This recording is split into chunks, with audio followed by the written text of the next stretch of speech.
In this video, I'm gonna teach you how to connect PlayStation 4 controller to Xbox Game Pass PC. It's a very easy process, so make sure to follow along. In this video, I'm gonna showcase how you can set up and use a DualSense or DualShock controller to play any Xbox games through cloud gaming or the Game Pass application on a PC.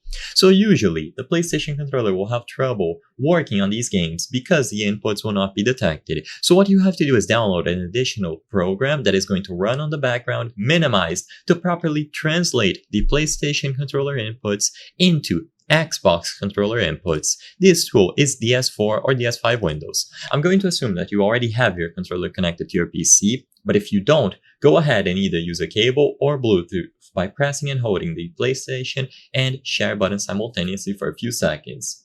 After you are done connecting the controller to your PC, go ahead and go to ds4-windows.com. In here, click on download once more, and now you will be able to extract this tool somewhere. You will have a bunch of files, but the most important one is the ds4windows.exe file here. So open it up, and after you open this tool, you just have to let it run on the background. So I'm going to open it here and show you what it looks like.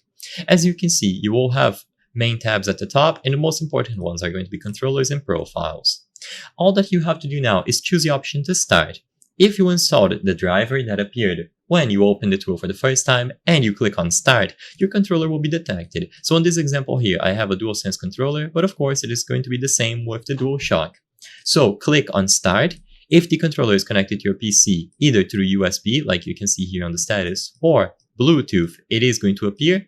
And now that it is connected, the default profile will be used and you are ready to play. Open up any game and just let this program run on the background. Make sure that you don't close it. As long as you let it run on the background, it is going to be used and fix the PlayStation controller.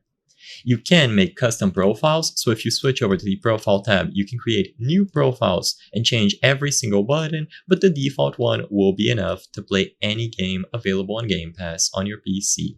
I hope I was able to help you on how to connect PlayStation 4 controller to Xbox Game Pass PC. If this video helped you, please be sure to leave a like and subscribe for more very easy tips. Thank you for watching.